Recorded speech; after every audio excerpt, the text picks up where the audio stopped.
Behaviour ان کا normal رہے. اچھا, سب سے پہلے تو یہ کہ جیسے آپ نے پہلے بھی پوچھا کہ ان کی ڈائٹ جو ہے, ڈائٹ ڈیفینیٹلی وہ کسی بھی بچے کے اوپر جیسے امپیکٹ کرتی ہے کہ زیادہ میٹھا کھائے, زیادہ چاکلیٹس کھائے تو ان کے اندر ہائپر ایکٹیویٹی زیادہ آتی ہے. تو ان کے اندر آلریڈی آٹزم میں سینسری ایشوز بہت زیادہ ہوتے ہیں.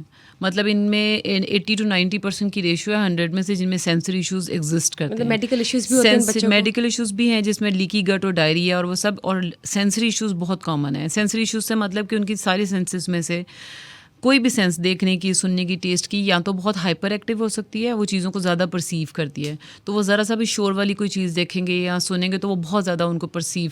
اگر ایسا بچہ ہے آپ کو, اگین آٹزم کے لیے ایکچولی نا ایک فارمولا جو سب کے لیے ہونا چاہیے, 1 child ایٹ اے ٹائم. تو ہم کوئی جنیرک چیز نہیں کہہ سکتے. ہو سکتا ہے کچھ بچے ہائپر ایکٹیو ہوں اور کچھ ہائپو ایکٹیو ہوں. جو ہائپو ایکٹیو ہے اس کو تو جتنا مرضی شور مچے وہ اس کو اس سے بھی زیادہ شاید چاہیے سننے کے لیے. لیکن اگر کوئی ہائپر ایکٹیو ہے, اس کی سننے کی سینس بہت ہائپر ایکٹیو ہے, مطلب بہت زیادہ پرسیو کرتی ہے, ذرا سی آواز اس کو بہت زیادہ آتی ہے, ایسی آواز آئے گی تو اس کو لگے گا میرے سر کے اوپر کچھ گر گیا. ایسے بچے کے لیے گھر کا انوائرمنٹ اور وہ سب چیزیں جو ہیں وہ پھر اس کے اکارڈنگ کی جاتی ہیں. تو 1 child ایٹ اے ٹائم. تو ایک بچے کا, اور جیسے میں نے کہا کہ میڈیکل ایشوز ہیں وہ بھی ڈیپینڈ کرتا ہے کس بچے میں ہے کس میں نہیں ہے. سینسری ایشو اگر ہیں تو وہ کس میں ہے اور کون سی سینس میں. نیچر ٹو نیچر اور کنڈیشن ٹو کنڈیشن ویری کرتا ہے. ہاں بالکل, انڈیویجول اس کے حساب سے ان کو ویسا ماحول فراہم کیا جائے. جی. یہ بتائیے, موبائل گیجٹس کا استعمال آٹسٹک بچوں کے لیے مناسب ہے؟ ان کو اسکرین ٹائم کیسے افیکٹ کرتا ہے؟ اچھا, اسکرین ٹائم کسی بھی بچے کو جس طرح سے افیکٹ کرے گا نا, اگر وہ زیادہ ٹائم کے لیے یوز کرے گا, ان کو بھی اسی طرح سے افیکٹ کرتا ہے کہ ان کی اسپیچ ڈیلیز آنے لگ جاتے ہیں. اگر کوئی بچہ آٹزم کے ساتھ نہیں بھی ہے اور وہ اسکرین ٹائمنگ بہت زیادہ اس کی ہے تو اس کی اسپیچ ڈیلیز آنے لگ جاتی ہیں, ان کی اسپیچ ویسی ڈیلے ہو جاتی ہے. اس کی وجہ ہے کہ اٹس اے 1 way کمیونیکیشن, وہ جو اسکرین پہ دیکھ رہے ہیں اور وہ 2 way کمیونیکیشن نہیں کر رہے.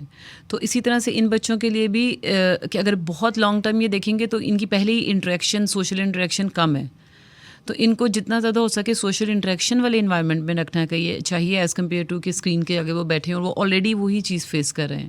کوئی ایک سوشلی آئسولیٹڈ اور اکیلا پن میں رہنا ان کا ایک ہے, تو اس کے لیے اس کو کمپنسیٹ کرنے کے لیے ان کو زیادہ سوشل انوائرمنٹ میں رکھنا چاہیے جہاں پہ یہ انٹریکٹ کریں باقی بچوں سے اور فیملی ممبر سے بھی. اور یہ بتائیں, فیملی ممبرس کی جب ہم بات کرتے ہیں, ریلیٹیوس کی بات کرتے ہیں, بہن بھائیوں کی بات کرتے ہیں, اسپیشلی پیرنٹس کی بات کرتے ہیں, تو ان کو کس طرح کا بیہیویئر رکھنا چاہیے بچوں کے ساتھ جو کہ آٹسٹک ہیں؟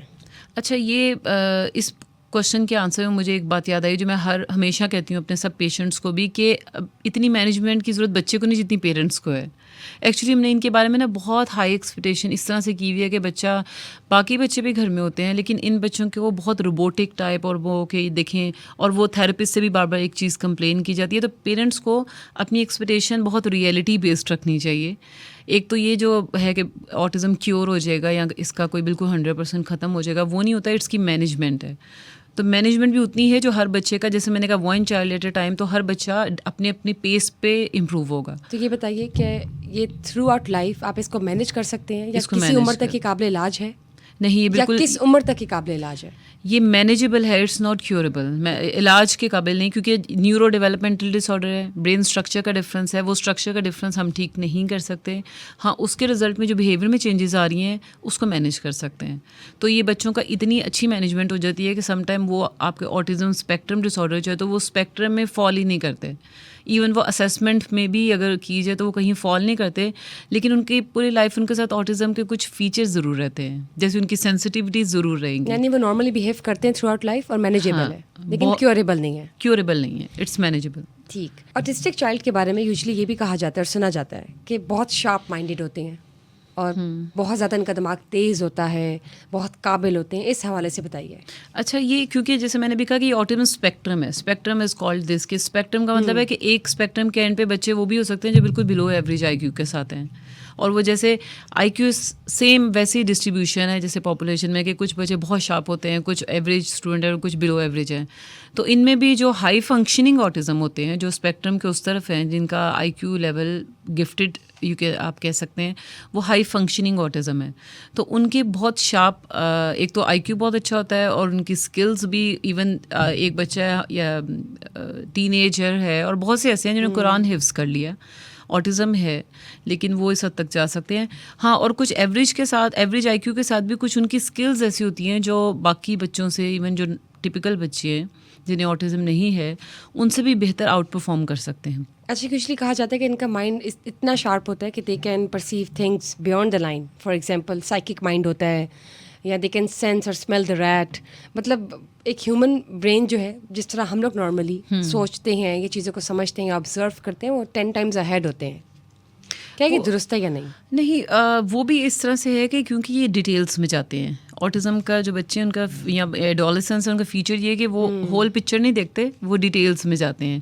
تو مے بی اس سینس میں ہم کہہ سکتے ہیں کہ بہت سی چیزیں ہم پرسیو نہیں کرتے, ہم ایک اوور آل ہول پکچر دیکھتے ہیں, but they go into details. لیکن ادروائز آپ وہی ان کے اندر مین ڈفرینس وہی ہے کہ ہائی فنکشننگ آٹزم ہے, ان کی سب چیزیں بہت اچھی ہوتی ہیں, لیکن کچھ بچے ہیں جو ایوریج کے ساتھ ہیں, ان کی کچھ اسپلنٹر اسکل جسے کہتے ہیں کہ کچھ اسکلز میں وہ بہت آؤٹ پرفارم کرتے ہیں. لیکن یہ جو آپ کا کوشچن ہے, یہ مجھے لگتا ہے کہ جسٹ وہ سینس کچھ چیزوں کو اس طرح سے کرتے ہیں, ڈیٹیلس جب نوٹس کرے گا انسان تو پھر وہ باقیوں سے بہتر پرسیو کر سکے گا. ہاں, کیا آٹزم کا پاکستان سے باہر علاج ممکن ہے یا ہے؟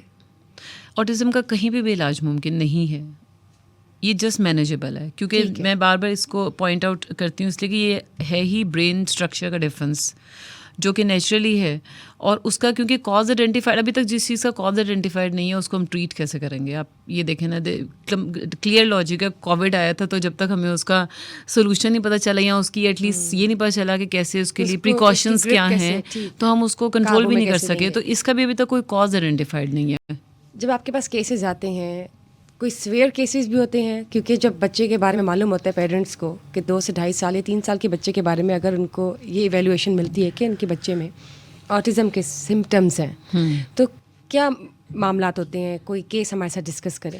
جیسے ایک بچے کے اندر سمٹم تھا کہ اس کے اندر پائکا ایٹنگ تھی. پائکا ایٹنگ یہ ہوتی ہے کہ وہ نان ایڈیبل چیزوں کو کھاتے ہیں. تو وہ بچہ ایک ایسا تھا جو یہ شیشے کو توڑ کے تو وہ کھا لیتا تھا, اور اس کی پھر وہ ہاں, اور بلیڈنگ ہو رہی ہے اور سب کچھ ہے, اور وہ ہائپو سینسیٹیو تھا. اس کو کوئی پین, وہ جو فیلنگ ہے پین کی وہ ویسے نہیں آ رہی تھی, کم فیلنگ آتی تھی.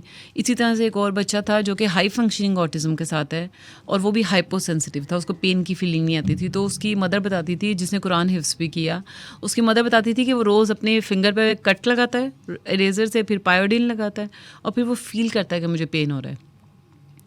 تو یہ تو چلیں اپنی نارمل فنکشننگ کے ساتھ, اب وہ مینیجڈ ہے, وہ اس چیز سے نکل آیا. ہاں, جب اس کی تھیراپیز ہوئی وہ بھی گریجولی تھیراپیز کے ساتھ امپروو ہو جاتے ہیں. ہاں, لیکن اتنی سیویرٹی کے ساتھ بچے آتے ہیں. لیکن جب بات کرتے ہیں بچے سے ہٹ کر ان پیرنٹس کی یا ایشین کلچر یا سوسائٹی میں فیملیز کی, یا جو جوائنٹ فیملی میں رہتے ہیں, ان کو کیا چیلنجز درپیش آتے ہیں؟ جوائنٹ فیملی کا نمبر 1 پہ تو یہ کہ سب سے زیادہ ہمارے کلچر میں مدر سفر کرتی ہے. اگر آٹزم ہو یا کوئی بھی ڈسیبلٹی ہو, یا یہاں پہ تو آپ کے سامنے یہ بھی کلچر ہے کہ اگر بیٹی ہو تو مطلب جس میں کچھ, تو اسی طرح سے آٹزم کا یہ ہوا.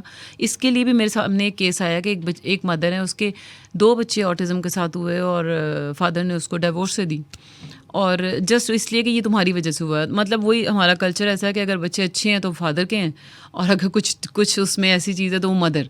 تو وہ یہ بھی کیسز سامنے ہے. بٹ اس کے علاوہ تھیراپیز جو ان کو ریکمینڈ کی جاتی ہیں جوائنٹ فیملی میں, سب سے بڑا پرابلم یہ ہوتا ہے کہ مدر فلی ڈیڈیکیٹڈ ہوتی ہے کہ میں بچے کے ساتھ وہ ساری تھیراپیز, وہ ساری ٹیکنیکس اپلائی کروں گی جو ایز اے کنسلٹنٹ آپ نے گائڈ کی.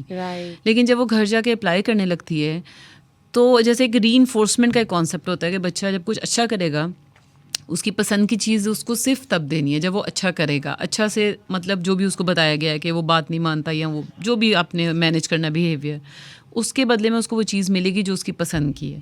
تو مدر ہولڈ کر کے رکھتی ہے, اور مدر اس کو اپلائی کر رہی ہے, اور وہ بچہ جیسے ہی اپنے روم سے نکلا, اور جوائنٹ فیملی میں ہے, کسی اور نے اس کے منہ میں وہ چیز ڈال دی, اور مدر کا سارا جو ایک پلان جو ڈسٹرب ہو جاتا ہے, سارا پلان جو مدر نے کیا, جس میں کوآپریٹ کرنا چاہیے. ہاں, کہ اگر مدر کچھ کر رہی ہیں تو پھر مدر اپنے بچے کے لیے کنسلٹنٹ سے گائیڈنس لے کے کر رہی ہیں, اور مدر سے بہتر کون اس چیز کو انڈرسٹینڈ کر اور جو اس کے اوپر اپنا پورا ٹائم ڈیڈیکیٹ کر رہی ہیں. بالکل ٹھیک کہا آپ نے. اور میں یہ بھی جاننا چاہوں گی کہ یوزلی دیکھا گیا کہ آٹسٹک بچے جو ہیں وہ اپنی مدرس کے ساتھ زیادہ اٹیچڈ ہوتے ہیں. کیا وجہ ہے اس کی؟ کیونکہ مدر ان کے ساتھ زیادہ ٹائم اسپینڈ کرتی ہیں, اور جیسے میں نے بھی کہا کہ مدر جتنا ڈیڈیکیٹ کرتی ہیں اپنا ٹائم اور اپنی ایفرٹ بچے کے لیے, جیسے میں کچھ بہت سے سرٹیفکیٹ کورسز بھی کرواتی ہوں, اور مجھے پتہ ہے کہ میرے پاس جتنی مدرز ہوتی ہیں اتنے اسٹوڈنٹس نہیں ہوتے اس کورسز میں جتنے مدر رجسٹرڈ کرتی ہیں فار 2 months, فار 6 months. اور فادر بھی ہوتے ہیں, لیکن آپ یو کین سے کہ 2 out of 10 2 فادر ہیں تو 8 مدرز ہیں.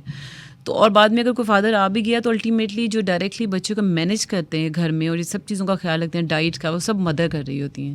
تو اس لیے بچہ ڈیفینیٹلی مدر کے ساتھ اٹیچمنٹ اس کی زیادہ ہوتی ہے. آپ نے کہا کہ اس کا علاج ابھی ممکن نہیں ہے, کیوریبل نہیں ہے, لیکن مینیجیبل ہے. جی. تو کیا کچھ ایسا پتہ لگایا گیا یا کچھ انالیسز ایسا سامنے آیا ہے کہ ڈیورنگ پریگننسی کوئی ایسی مسٹیکس ہوتی ہیں یا کیا وجہ ہوتی ہے کہ بچے آٹسٹک نکلتے ہیں اور 2-2.5 سال تک تو آبویسلی بچہ جب اپنی فارم میں آتا ہے, جب چیزیں ایبزارب کر کے وہ اسٹارٹ کرتا ہے ایکسپریس کرنا, تو تب معلوم ہوتا ہے کہ سمٹمس ہیں جی آٹزم کے. کیا پریگننسی کے دوران کوئی ایسے پرابلمس آتے ہیں یا کوئی ایسی مسٹیکس ہو جاتی ہیں مدر سے, یا کوئی ماحول میں یا کچھ کھانے پینے میں, کوئی ایسا ایویلویشن آئی ہے فرنٹ پہ؟ اس پہ بہت سی ریسرچز ہیں اور اس پہ ایک لسٹ آف ریزنس ہے جس میں سے اس کو کہتے ہیں پری نیٹل کازز کہ ڈیورنگ پریگنینسی کیا ہوا, لیکن وہ بھی پروون نہیں ہے. کہتے تھے لیڈ پوائزننگ ہے, مدر کسی ایسے ایریا میں رہتی ہے جہاں پہ وہ گاؤں کے سائڈ پہ اینٹیں بن رہی ہیں, پولوشن زیادہ ہے, لیکن کوئی ایسا کاز نہیں ہے جو جس پہ جیسے میں نے کہا یہ کازز بہت, ہاں یہ کازز تو بہت پیچھے رہ گئے انوائرمنٹل. ابھی اگر کچھ نمبر 1 پہ آ رہا ہے تو وہ جینیٹکس ہے, اور وہ بھی اس لیے نہیں کنفرم ہو پاتا کہ پہلے کہتے ہیں کزن میرجز میں ڈسیبلٹی آتی ہے, پھر بہت سے کزن میرجز میں بچے بالکل ٹھیک بھی ہوتے ہیں. تو اس پہ اسٹل ابھی تک کوئی کاز آئیڈینٹیفائڈ نہیں ہے. تو جب تک کوئی ہوگا نہیں تو نو بڈی کین کلیم کہ یہ کیوں ہوتا ہے آٹزم اور کس وجہ سے. چلے لیٹس سی, اور salute to all those parents جو اپنے آٹسٹک بچوں کو ڈیل کر رہے ہیں پیشنٹلی, اور ہمیں ان سب کی رسپیکٹ کرنی چاہیے. اور ہماری کوشش ہے کہ سما پوڈ کاسٹ سے ہم ان تمام پیرنٹس کو اویئرنیس دیں, اس حوالے سے انفارمیشن دیں کہ آٹسٹک بچے کو کیسے ڈیل کیا جائے, ان کے ارد گرد کا ماحول کیسا ہو. اگر آپ کچھ اور جاننا چاہتے ہیں یا پوچھنا چاہتے ہیں تو آپ جان سکتے ہیں. You can also share your feedback in the comment section below down. Thank you doctor Amna for being here. Thank you guys for watching us today. Just stay tune for another session. Till then, bye bye.